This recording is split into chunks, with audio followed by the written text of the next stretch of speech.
जय श्री कृष्णा। राधे राधे। आज अपने सुनेंगे एकादशी व्रत का महात्म्य। 26 दिसंबर गुरुवार को साल की अंतिम एकादशी है।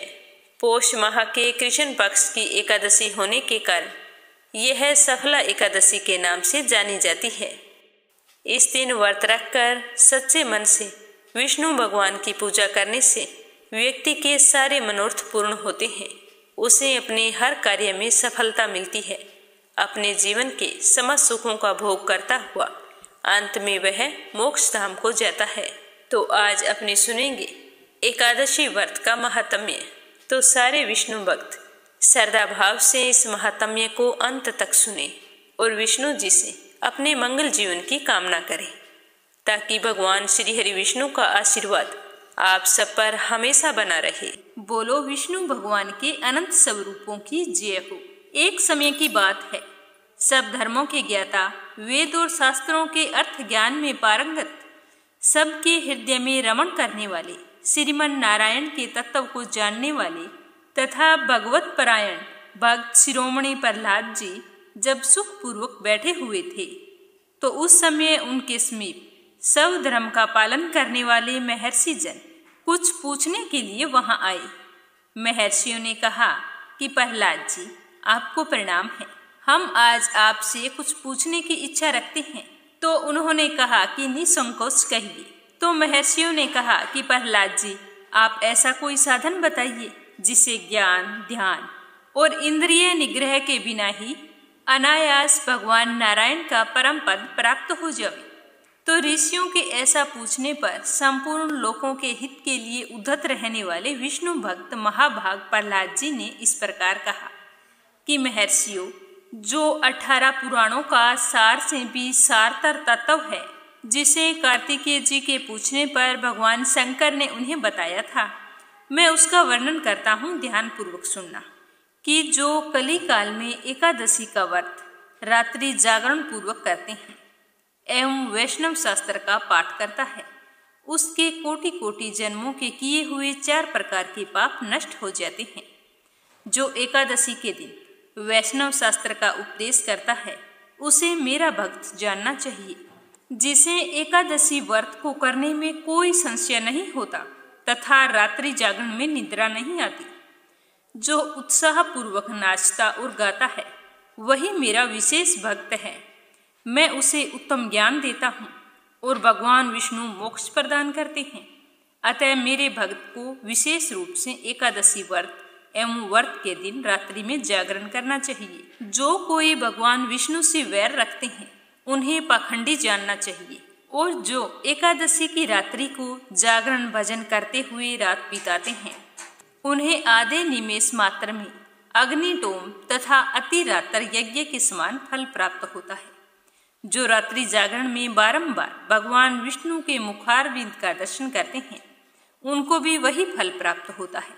जो मनुष्य द्वादशी तिथि को एक बार पारण एवं भगवान विष्णु के आगे जागरण करते हैं, वे यमराज के पास से मुक्त हो जाते हैं। जो द्वादशी को भगवान का स्मरण करते हुए रात्रि जागरण करे और गीता शास्त्र से मनोविनोद करते हैं, वे भी यमराज के बंधन से मुक्त हो जाते हैं। जो प्राण त्याग हो जाने पर भी द्वादशी का जागरण नहीं छोड़ते, वे धन्य और पुण्य आत्मा होते हैं। जिनके वंश के लोग एकादशी की रात में जागरण करते हैं, वे ही धन्य हैं। जिन्होंने एकादशी को जागरण किया है, उन्होंने यज्ञ, दान, गया, श्राद्ध और नित्य प्रयाग स्नान कर लिया है। ऐसे भक्तों को सन्यासियों के सन्यास का पुण्य फल भी मिल जाता है और उनके द्वारा इष्टापूर्त कर्मों का भी भली भांति पालन हो जाता है। षडानन भगवान विष्णु के भक्त जागरण सहित एकादशी का व्रत करते हैं, इसीलिए वे मुझे सदा ही विशेष प्रिय होते हैं। जिसने वर्धनी एकादशी की रात में जागरण किया है, उसने पुनः प्राप्त होने वाले शरीर को स्वयं ही भस्म कर दिया है। जिसने 30 वर्षा एकादशी को रात्रि में जागरण किया है, वह भगवान विष्णु के स्वरूप में लीन हो जाता है। जिसने हरि प्रबोधनी एकादशी की रात में जागरण किया है, उसके स्थूल सूक्ष्म सभी पाप नष्ट हो जाते हैं। जो द्वादशी की रात में जागरण तथा ताल स्वर के साथ संगीत का आयोजन करता है, उसे महान पुण्य की प्राप्ति होती है। जो एकादशी के दिन ऋषियों द्वारा बनाए हुए दिव्य स्त्रोतों से, ऋग्वेद, यजुर्वेद, सामवेद के वैष्णव मंत्रों से, संस्कृत और प्राकृत के अन्य स्त्रोतों से एवं गीत वाद्य आदि के द्वारा भगवान श्री हरि विष्णु को संतुष्ट करता है, उसे भगवान विष्णु भी परम आनंद प्रदान करते हैं। जो एकादशी की रात में भगवान विष्णु के आगे वैष्णव भक्तों के समीप गीता और विष्णु सहस्त्र नाम का पाठ करता है, वह उस परम धाम में जाता है जहाँ साक्षात भगवान नारायण विराजमान है। पुण्य में भागवत तथा स्कंद पुराण भगवान विष्णु को अत्यंत प्रिय है। मथुरा और वज्र में भगवान विष्णु के बाल चरित्र का वर्णन किया गया है। उसे जो एकादशी की रात में भगवान केशव का पूजन करके पढ़ता है, उसका पुण्य कितना है यह मैं भी नहीं जानता, कदाचित भगवान विष्णु ही जानते हों। हे पुत्र, भगवान के समीप गीत, नृत्य तथा स्तोत्र पाठ आदि से जो फल प्राप्त होता है, वही कली काल में श्री हरि के समीप जागरण करते समय विष्णु सहस्त्र नाम, गीता तथा श्रीमद् भागवत का पाठ करने से सहस्त्र गुना होकर मिलता है। जो श्री हरि के समीप जागरण करते समय रात में दीपक जलाता है, उसका पुण्य 100 कल्पों में भी नष्ट नहीं होता। जो व्रत के साथ रात्रि जागरण में मंजरी सहित तुलसी दल से भक्ति पूर्वक श्री हरि की पूजा करता है, उसका पुनः इस संसार में जन्म नहीं होता। स्नान, चंदन, लेप, धूप, दीप, निवेद और तांबूल, यह सब जागरण काल में भगवान विष्णु को समर्पित किया जाए तो ऐसा करने से अक्षय पुण्य फलों की प्राप्ति होती है। हे कार्तिकेय, जो भक्त मेरा ध्यान करना चाहता है, वह एकादशी की रात्रि में श्री हरि के समीप भक्ति पूर्वक जागरण करे। एकादशी के दिन जो लोग जागरण करते हैं, उनके शरीर में इंद्र आदि देवता आकर स्थित हो जाते हैं।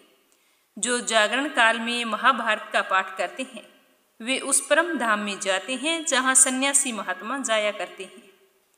जो उस समय श्री रामचंद्र जी का चरित्र 10 कंठ वध पढ़ते हैं, वे योग वेताओं की गति को प्राप्त करते हैं। जिन्होंने श्री हरि के समीप जागरण किया है, उन्होंने 4 वेदों का स्वाध्याय, देवताओं का पूजन, यज्ञों का अनुष्ठान तथा सब तीर्थों में स्नान कर लिया। श्री कृष्ण से बढ़कर कोई देवता नहीं और एकादशी व्रत के समान कोई दूसरा व्रत नहीं है। जहाँ भागवत शास्त्र हैं, भगवान विष्णु के लिए जहाँ जागरण किया जाता है और जहाँ शालिग्राम शिला स्थित होती है, वहाँ साक्षात भगवान विष्णु स्वयं उपस्थित होते हैं। तो अब मैं आपको एकादशी व्रत की विधि बतलाता हूँ। दशमी की रात्रि को पूर्ण ब्रह्मचर्य का पालन करें, भोग विलास से दूर रहें और एकादशी के दिन सुबह लकड़ी की दातुन करें। इस दिन पेस्ट का प्रयोग नहीं करना चाहिए। नींबू, जामुन या आम के पत्ते लेकर चबा लें और अंगुली से अपने गले को शुद्ध कर लें। वृक्ष से इस दिन पत्ता तोड़ना वर्जित होता है, अतः स्वयं गिरे हुए पत्तों का सेवन करना चाहिए। यदि यह संभव ना हो तो पानी से 12 कुरले करने चाहिए। उसके बाद में स्नान आदि से निवृत्त होकर मंदिर में जाकर गीता का पाठ करें या फिर पुरोहित जी से सुने। एकादशी के दिन गीता जी का पाठ अवश्य करना चाहिए और प्रभु के सामने इस प्रकार संकल्प करना चाहिए कि आज मैं चोर, पाखंडी और दुराचारी मनुष्यों से बात नहीं करूंगा और ना ही किसी का दिल दुखाऊंगा। गौ और ब्राह्मण को फल, आहार एवं अन्न आदि देकर प्रसन्न करूंगा। रात्रि को जागरण करके कीर्तन करूंगा। ओम नमो भगवते वासुदेवाय, आपके इस मंत्र का जाप करूंगा। राम, कृष्ण, नारायण इत्यादि विष्णु सहस्त्र नाम को कंठ का भूषण बनाऊंगा, अतः इन नामों का ही जाप करता रहूंगा। इस प्रकार के संकल्प करके श्री हरि विष्णु भगवान का स्मरण करके प्रार्थना करें कि हे त्रिलोकपति, मेरी लाज आपके हाथ में है, अतः मुझे इस प्रण को पूरा करने की शक्ति प्रदान करें। ज्यादा से ज्यादा मौन, जप, शास्त्र पठन, कीर्तन, रात्रि जागरण एकादशी व्रत में बहुत ही ज्यादा लाभ पहुंचाते हैं। इसीलिए इन नियमों का ज्यादा से ज्यादा पालन करना चाहिए। एकादशी के दिन अशुद्ध द्रव्य से बने हुए पेय नहीं पीने चाहिए, जैसे कोल्ड ड्रिंक्स, एसिड आदि डाले हुए तथा डिब्बे बंद फलों का रस भी नहीं पीना चाहिए और इस दिन अन्न ग्रहण नहीं करना चाहिए। इस दिन आप व्रत रखें या ना रखें, घर का कोई भी सदस्य चावल ना खाएं, इस चीज का विशेष तौर से ध्यान रखना चाहिए। व्रत रखने वाले विष्णु भक्त इस दिन फल या फिर घर पर निकाला हुआ फलों का रस या फिर दूध पीकर रहना विशेष लाभदायक होता है। व्रत के ये 3 दिन होते हैं, दशमी, एकादशी और द्वादशी। इन 3 दिनों में कांसे के बर्तन में मांस, मदिरा, प्याज, लहसुन, मसूर, उड़द, चने, साग, शहद, तेल और अधिक जल का प्रयोग नहीं करना चाहिए। व्रत के पहले दिन यानी कि द्वादशी को और दूसरे दिन यानी कि द्वादशी को हविष्यान्न यानी कि जौ, गेहूं, मूंग, सेंधा नमक, काली मिर्च, शक्कर और गऊ का घी, इन चीजों से बना हुआ भोजन एक ही बार ग्रहण करना चाहिए। दशमी के दिन सुबह और द्वादशी के दिन भी सुबह। फल आहारी को गोभी, गाजर, शलजम, पालक, गुलफा का साग इत्यादि सेवन नहीं करना चाहिए। आम, अंगूर, केला, बादाम, पिस्ता इत्यादि अमृत फलों का सेवन करना चाहिए। जुआ खेलना, ज्यादा निद्रा लेना, पान, पराई निंदा करना, चुगली करना, चोरी करना, हिंसा, मैथुन, क्रोध, झूठ, कपट आदि इन सब कुकर्मों से दूर रहना चाहिए और शांत रहना चाहिए। और बैल की पीठ पर बैठकर सवारी नहीं करनी चाहिए। अगर बैलगाड़ी है तो इन दिनों में बैलगाड़ी पर भी नहीं चढ़ना चाहिए। और भूलवश किसी निंदक से बात हो जाती है तो इस दोष को दूर करने के लिए भगवान सूर्य के दर्शन तथा धूप दीप से श्री हरि की पूजा करके क्षमा मांगनी चाहिए। एकादशी के दिन घर में झाड़ू नहीं लगानी चाहिए, इससे चींटी आदि सूक्ष्म जीवों की मृत्यु का भय रहता है। इस दिन बाल भी नहीं कटवाने चाहिए। मधुर भाषा बोलनी चाहिए और ज्यादा नहीं बोलना चाहिए, क्योंकि अधिक बोलने से ना बोलने वाले वचन भी निकल जाते हैं। इस दिन सत्य भाषा का प्रयोग करना चाहिए और कम से कम बोलना चाहिए। इस दिन यथाशक्ति अन्न दान करना चाहिए, किंतु स्वयं किसी का दिया हुआ अन्न कदापि ग्रहण ना करें। प्रत्येक वस्तु प्रभु को भोग लगाकर तथा तुलसी दल छोड़कर ग्रहण करनी चाहिए, क्योंकि एकादशी के दिन श्री हरि विष्णु को तुलसी दल का भोग लगाना जरूरी होता है। इसके बिना हमारा कोई भी भोग पूरा नहीं माना जाता। लेकिन हम स्वयं एकादशी के दिन तुलसी नहीं ले सकते। एकादशी के दिन किसी संबंधी की मृत्यु हो जाती है तो उस दिन व्रत रखकर उसका फल संकल्प करके उस मृतक को दे देना चाहिए। और जब उसकी अस्थियां गंगा जी में प्रवाहित की जाती है तो एकादशी व्रत रखकर उसका फल भी उस प्राणी के निमित्त कर देना चाहिए। प्राणी मात्र को अंतर्यामी का अवतार समझकर किसी से छल कपट नहीं करना चाहिए। अपना अपमान करने या कटु वचन बोलने वाले पर भी भूल कर भी इस दिन हमें क्रोध नहीं करना चाहिए, क्योंकि उसे अपने कर्मों की सजा भगवान देते हैं, तो हम बीच में पड़ने वाले कौन होते हैं, यह सोचकर सदैव चुप रहना चाहिए। संतोष का फल सर्वदा मधुर होता है। मन में सभी के प्रति दया भाव रखना चाहिए। इस विधि से व्रत करने वाला उत्तम फल को प्राप्त करता है। और फिर द्वादशी के दिन श्री हरि विष्णु और तुलसी माता की विधिवत पूजा करके ब्राह्मणों को भोजन कराना चाहिए। भोजन करवाएं तो अपने चेहरे पर मुस्कान रखें और बाद में यथासंभव दान दक्षिणा देकर प्रसन्नचित मन से ब्राह्मणों को विदा करना चाहिए और फिर स्वयं व्रत का पारण करें। द्वादशी को सेवा पूजा की जगह बैठकर मीठे चावलों से व्रत का पारण करना चाहिए। किसी कारणवश अगर आप चावल नहीं बना सकते हैं तो 7 दाने चावल के लेकर उसके 14 टुकड़े करके अपने सिर के पीछे फेंकना चाहिए और साथ ही इस प्रकार प्रार्थना करनी चाहिए कि मेरे 7 जन्मों के शारीरिक, वाचिक और मानसिक पाप नष्ट हुए। यह भावना करके 7 अंजलि जल पिए और फिर 7 दाने चावल के खाकर व्रत का पारण करना चाहिए। युधिष्ठिर ने भगवान श्री कृष्ण से पूछा कि भगवान, पुण्यमयी एकादशी की तिथि उत्पन्न कैसे हुई? इस संसार में वह क्यों पवित्र मानी गई तथा देवताओं को प्रिय कैसे हुई? तो श्री भगवान जी बोले कि हे कुंती नंदन, प्राचीन समय की बात है। सतयुग में मुर नामक एक दानव रहता था। वह दानव बहुत ही अद्भुत, अत्यंत रौद्र तथा संपूर्ण देवताओं के लिए बहुत भयंकर था। उसका काल रूपधारी दुरात्मा महासुर ने इंद्र को भी पराजित कर दिया। संपूर्ण देवता उससे परास्त होकर स्वर्ग से निकाले जा चुके थे और शंकित तथा भयभीत होकर पृथ्वी पर विचर रहे थे। एक दिन सब देवता महादेव जी के पास गए। वहां जाकर इंद्र ने भगवान शिव के आगे सारा हाल कह सुनाया। इंद्र बोले कि महेश्वर, ये देवता स्वर्ग लोक से निकाले जाने के बाद पृथ्वी पर विचर रहे हैं। मनुष्यों के बीच में इस तरह से विचरना शोभा नहीं देता। हे महादेव, आप ही कोई उपाय बतलाइए, ये देवता अब किसका सहारा ले? तो महादेव जी ने कहा कि देवराज, जहाँ सबको शरण देने वाले, सबकी रक्षा में तत्पर रहने वाले जगत के स्वामी भगवान गरुड़ ध्वज विराजमान हैं। तुम लोग वहां जाओ, वे ही तुम लोगों की रक्षा करेंगे। भगवान श्री कृष्ण कहते हैं कि युधिष्ठिर जी महादेव जी की बात सुनकर परम बुद्धिमान देवराज इंद्र संपूर्ण देवताओं के साथ क्षीर सागर में गए, जहां भगवान गदाधर सो रहे थे। तो इंद्र ने वहां जाकर हाथ जोड़कर उनकी स्तुति की और बोले कि हे देव देवेश्वर, आपको नमस्कार है। देव, आप ही पति, आप ही मति, आप ही हर्ता और आप ही कारण हैं। आप ही सब लोगों की माता और आप ही जगत के पिता हैं। देवता और दानव दोनों ही आपकी वंदना करते हैं। पुंडरीकाक्ष, आप दैत्यों के शत्रु हैं। मधुसूदन, आप हम लोगों की रक्षा कीजिए। हे प्रभु जगन्नाथ, अत्यंत उग्र स्वभाव वाले महाबली मुर नामक दैत्य ने इन संपूर्ण देवताओं को हराकर स्वर्ग से बाहर निकाल दिया है। भगवान, हे देवेश्वर, शरणागत वत्सला, सारे देवता भयभीत होकर आपकी शरण में आए हैं।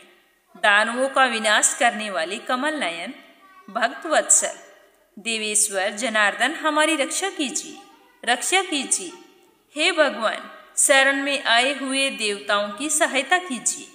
तो इंद्र की बात सुनकर श्री हरि विष्णु भगवान बोले कि देवराज, यह दानव कैसा है, उसका रूप और बल कैसा है, तथा उस दुष्ट के रहने का स्थान कहाँ है? तो इंद्र बोले कि हे देवेश्वर, पूर्व काल में ब्रह्मा जी के वंश में तालजंग नामक एक महान असुर उत्पन्न हुआ था, जो अत्यंत भयंकर है। उसका पुत्र मुरदैत्य के नाम से विख्यात है। वह भी अत्यंत उत्कट, महापराक्रमी और देवताओं के लिए बहुत भयंकर है। चंद्रावती नाम से प्रसिद्ध एक नगरी है, उसी में वह स्थान बनाकर निवास करता है। उस दैत्य ने सारे देवताओं को परास्त करके स्वर्ग लोक से बाहर बिठा दिया है, और उसने एक दूसरे ही इंद्र को स्वर्ग के सिंहासन पर बैठाया है। अग्नि, चंद्रमा, सूर्य, वायु तथा वरुण भी उसने दूसरे ही बनाए हैं। हे जनार्दन, मैं सच्ची बात बता रहा हूँ। उसने सब जगह पर दूसरों को नियुक्त कर लिया है। देवताओं को तो उसने प्रत्येक को अपने अपने स्थान से वंचित कर दिया है। तो इंद्र की यह बात सुनकर भगवान श्री हरि विष्णु को बड़ा ही गुस्सा आया। उन्होंने देवताओं को साथ लेकर चंद्रावती नगरी में प्रवेश किया। भगवान गदाधर ने देखा कि दैत्यराज बारंबार गर्जना कर रही हैं और उससे परास्त होकर संपूर्ण देवता दसों दिशाओं में भाग रहे हैं। अब वह दानव भगवान विष्णु को देखकर बोला कि खड़ा रहे, खड़ा रहे। उसके यह ललकार सुनकर भगवान विष्णु के नेत्र क्रोध से लाल हो गए। वे बोले कि अरे दुष्ट दुराचारी दानव, मेरी इन भुजाओं को देख। यह कहकर भगवान श्री हरि विष्णु ने अपने दिव्य बाणों से सामने आए दुष्ट दानवों को मारना शुरू कर दिया। तो दानव भय से भयभीत हो उठे। हे पांडुनंदन, तत्पश्चात श्री हरि विष्णु ने दैत्य सेना पर चक्र का प्रहार किया, तो उस प्रहार से छिन्न भिन्न होकर सैकड़ों योद्धा मौत के मुख में चले गए। इसके बाद भगवान मधुसूदन बद्रिका धाम को चले गए। वहां सिंहावती नाम की एक गुफा थी, जो 12 योजन लंबी थी। हे पांडुनंदन, उस गुफा में एक ही दरवाजा था। भगवान विष्णु उसी में सो गए। वह मुर दैत्य भगवान को मार डालने के उद्देश्य से उनके पीछे पीछे तो लगा ही था, तो उसने भी गुफा में प्रवेश कर लिया। वहां भगवान को सोते हुए देखकर उसे बड़ा ही हर्ष हुआ। उसने सोचा कि यह दानवों को भय देने वाला देवता है, इसीलिए कोई संदेह नहीं, आज मैं इसे मार डालूंगा। दानव के इस प्रकार विचार करते ही भगवान विष्णु के शरीर से एक कन्या प्रकट हुई। जो बड़ी ही रूपवती, सौभाग्यशालिनी तथा दिव्य अस्त्र शस्त्रों से सुशोभित थी। वह भगवान श्री हरि विष्णु के तेज के अंश से उत्पन्न हुई थी। उसका बल और पराक्रम महान था। तो दैत्य मूर ने उस कन्या को देखा।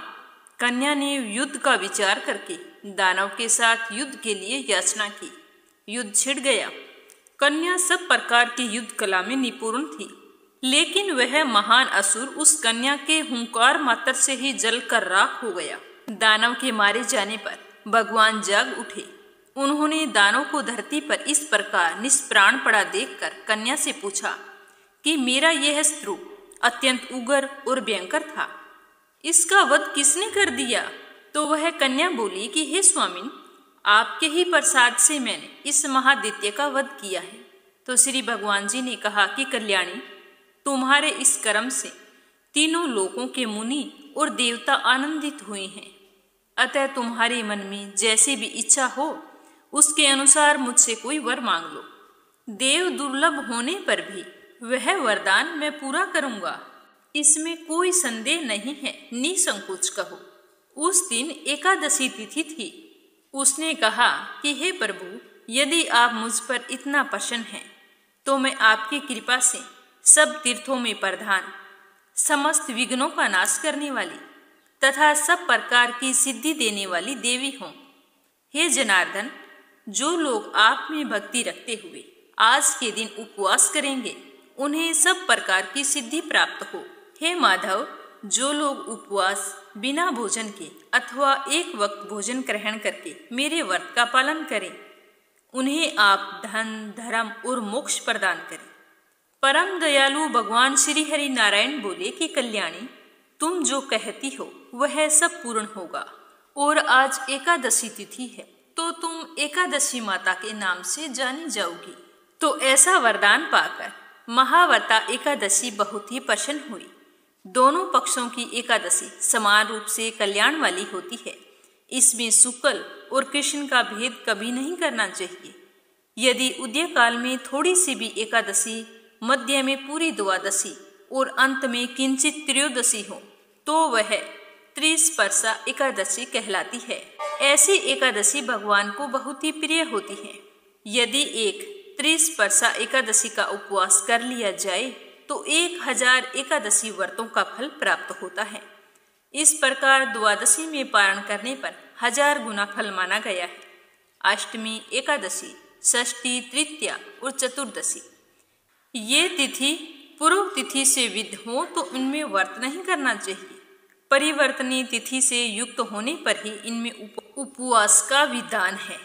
पहले दिन में और रात में भी एकादशी हो तथा दूसरे दिन केवल प्रातःकाल एक दंड एकादशी भी रहे तो पहली तिथि का परित्याग करके दूसरे दिन की द्वादशी युक्त एकादशी को ही उपवास करना चाहिए।